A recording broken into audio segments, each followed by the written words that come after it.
नमस्कार, कसे आहेत सगळे? मजेत ना? असायलाच हवं. आज तुम्हाला दाखवणार आहे साबुदाण्याची खिचडी. सोपी, सरळ, अगदी 2 मिनिटात झटपट होणारी. हे बघा, आता हा टोप इथे मी ठेवलेला आहे. तुम्हाला दिसत असेलच. नसेल तर मी थोडासा कॅमेरा पुढे घेते. आय डोंट थिंक थोडा पाठी घेते म्हणजे तुम्हाला दिसेल. हा बघा, हा टोप मी इथे ठेवलेला आहे. आणि आता मी यामध्ये साजूक तूप घालते. खिचडी ही नेहमी साजूक तुपातच करावी, तेलात करू नये.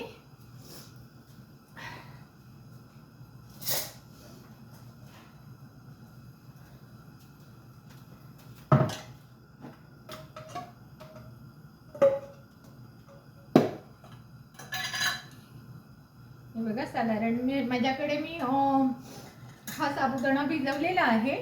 हा 2 वाटी साबुदाणा आहे. तर एका वाटीस 1 चमचा, तर 2 वाट्यास 2 चमचे याप्रमाणे मी तूप घालते. तुम्ही कमी जास्त तुमच्या आवडीप्रमाणे घालू शकता, पण मला जास्त तूप खायचंही नाहीये आणि थोडं आपल्याला आता एज वाईज कंट्रोल करावा लागतो, म्हणून मी थोडंसं तूप कमी खाते.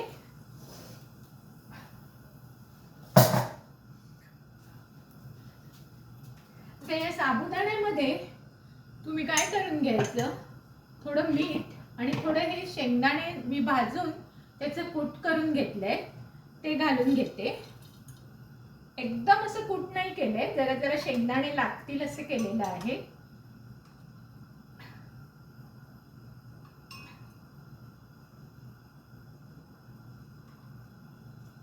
शेंगदाणा शक्यतो मिक्सरला खाली बसतो, बट एनिवे तोपर्यंत आपलं तूप पण तापत आहे आणि थोडं मीठ घालून घेते. जास्त नाही घालत आहे, थोडंसंच घालून घेते. पण शेंगदाण्यात पण थोडं मीठ असतं. आणि 1 चमचा साखर, जास्त नाही घालायची, 1 चमचा घालायची. आणि हे चांगलं ढवळून घ्यायचं चमच्याने.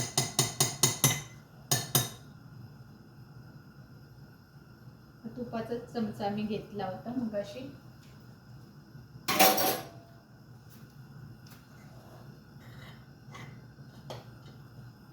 बघा, असं मस्त याला असं ढवळून घेत आहे. आपल्याला तूप तापेपर्यंत तसाही वेळ आहे, तेव्हा ही प्रक्रिया जर केली तर आपलं काम पटकन होतं. सगळीकडे मात्र हे लागलं पाहिजे, कूट, मीठ, साखर, तूप सगळीकडे लागलं पाहिजे. हे बघा, असं छान सगळीकडे मिक्स करून घ्यायचं. मग अशी पहिले तुम्ही केवढे पांढरे शुभ्र होते, आता बघा कसे झाले आहे. आता हे तूपही बऱ्यापैकी तापलेलं आहे. आता मी यामध्ये कढीपत्ता टाकते. कढीपत्ता हा मेन आहे. कढीपत्ता टाकल्यावर जिरं टाकायचं. एवढीच ही फोडणी असते, बाकी काही फोडणीला नसतं. यामध्ये 1 हिरवी मिरची कापून टाकलेली आहे. आणि हा बटाटा आहे, इथे मी पाण्यात कापून चिरून ठेवलेला आहे, तो मी टाकत आहे. बारीक करते, कारण जरा पाण्यात असल्यामुळे आपल्या अंगावर उडण्याची शक्यता असते.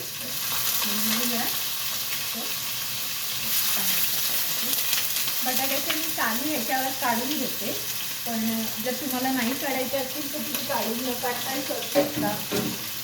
काही बटाट्याच्या साली चांगल्या लागतात म्हणून मग ठेवते मी, काही त्या काढून टाकते. डिपेंड ऑन यू, तुम्हाला जसं आवडेल तसं तुम्ही करू शकता. आता इथे साबुदाणा घालायची घाई नाही करायची. बटाटा थोडा चांगला शिजवून घ्यायचा, मग गॅस थोडा मोठा करायचा आणि ह्यावर झाकण टाकून ठेवून द्यायचं. अगदी 2 मिनिटं, जास्त नाही, अगदी 2 मिनिटं तुम्ही ठेवून द्यायचं बटाटा शिजेपर्यंत. बटाटा मी मुद्दामूनच पातळ कापलेला आहे की जेणेकरून तो व्यवस्थित शिजेल, म्हणून मी त्याला जरा पातळच कापलेला आहे.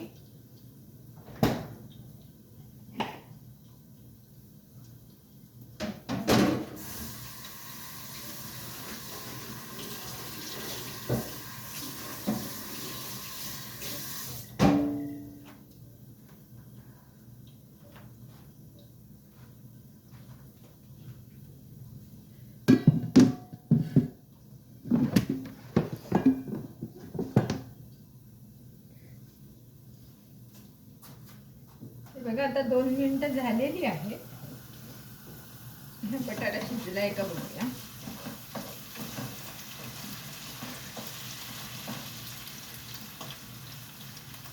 बटाटा जर तुम्ही असा पातळ कापला तर त्याला शिजायला वेळ नाही लागत. हा बघा, हा चांगला शिजलेला आहे.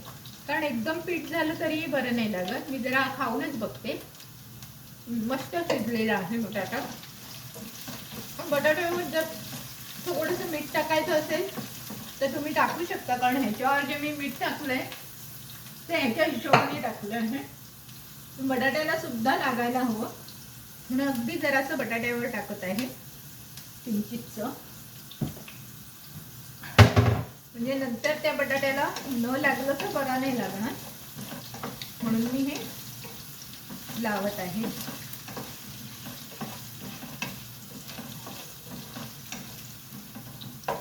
बटाटा छान शिजलेला आहे. आता मी जो खाऊन बघितला तो खूपच छान शिजलेला होता. हा एक मोठी फोड आहे, ती जरा बघते. नाही, ही पण शिजलेली आहे, मस्त शिजलेली आहे. आता मी काय करते, हे बघा, हे टाकत आहे. फक्त ह्याच्यात तुम्हाला टाकायचे, बाकी काहीच करायचं नाही. साबुदाणा खिचडी खूप सोपी असते करायला, अगदी 2 मिनिटात होते. फक्त रात्री साबुदाणा भिजत घाला, किंवा जर तुम्हाला रात्री वेळ नसेल तर साधारण 7-8 तास भिजत कितपत तो ठेवायचा. मस्त साबुदाणा खिचडी झालेली आहे. खमंग तर एवढा सुंदर सुटलेला आहे, अगदी सुंदर. असं वाटतंय कधी ताटात घेते आणि मी कधी खाते.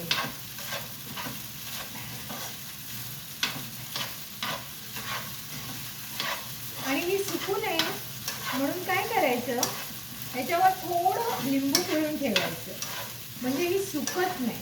नाहीतर काय होतं, जर तुम्ही खाताना लिंबू घातलं तर ती दगड झालेला असतो आणि मग ते खाताना अशी ती थोडी कडक लागते. पण जर तुम्ही आत्ता अशी त्याच्यावर जर लिंबू पिळून ठेवलं ना, थोडं लिंबू, जास्त नाही, थोडं लिंबू असं पिळून ठेवायचं. या बियांसाठी मी असा हात धरते, म्हणजे मग बिया आपसुकच आपल्या हातात येतात आणि आपण लिंबाचं साल फेकून देऊ शकतो.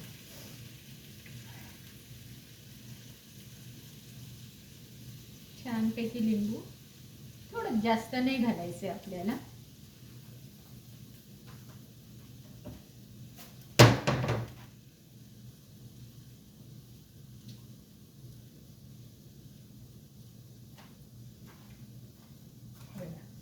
आणि आता काय करायचं, गॅस मोठा ठेवायचा आणि एक दणकून वाफ काढायची. त्याला चांगली वाफ आली पाहिजे अशी, की तो साबुदाणा पूर्ण त्या वाफेवर शिजतो.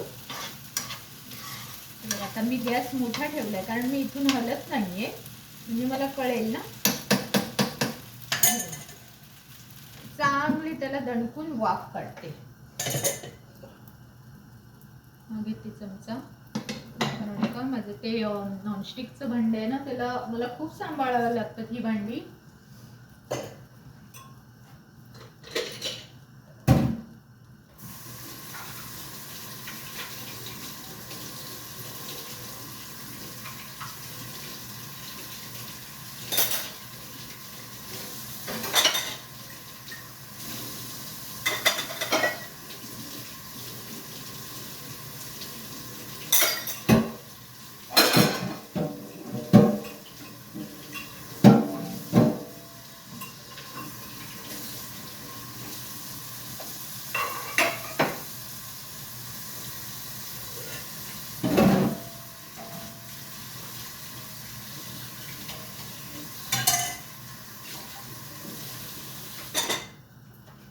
बघा, मी म्हटलं ना तुम्हाला, अगदी 1 मिनिट त्याला दणकून वाफ काढायची.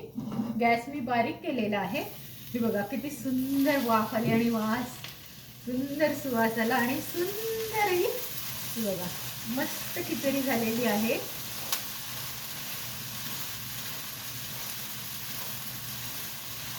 आणि ती खाऊन बघते. एक बटाटाही घेते, म्हणजे मग तुम्हाला कळेल की बटाटा शिजलाय की नाही. आणि आता मी खात आहे. गरम आहे,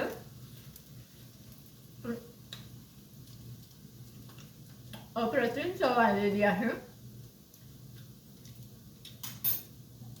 आता ह्याला काहीही करायची गरज नाही. मस्त झाकून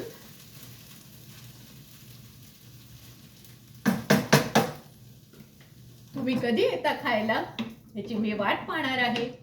आणि नेहमीप्रमाणे तुम्हाला जर हा माझा व्हिडिओ आवडला असेल तर ह्याला लाईक, शेअर आणि सबस्क्राईब करायला विसरू नका. धन्यवाद.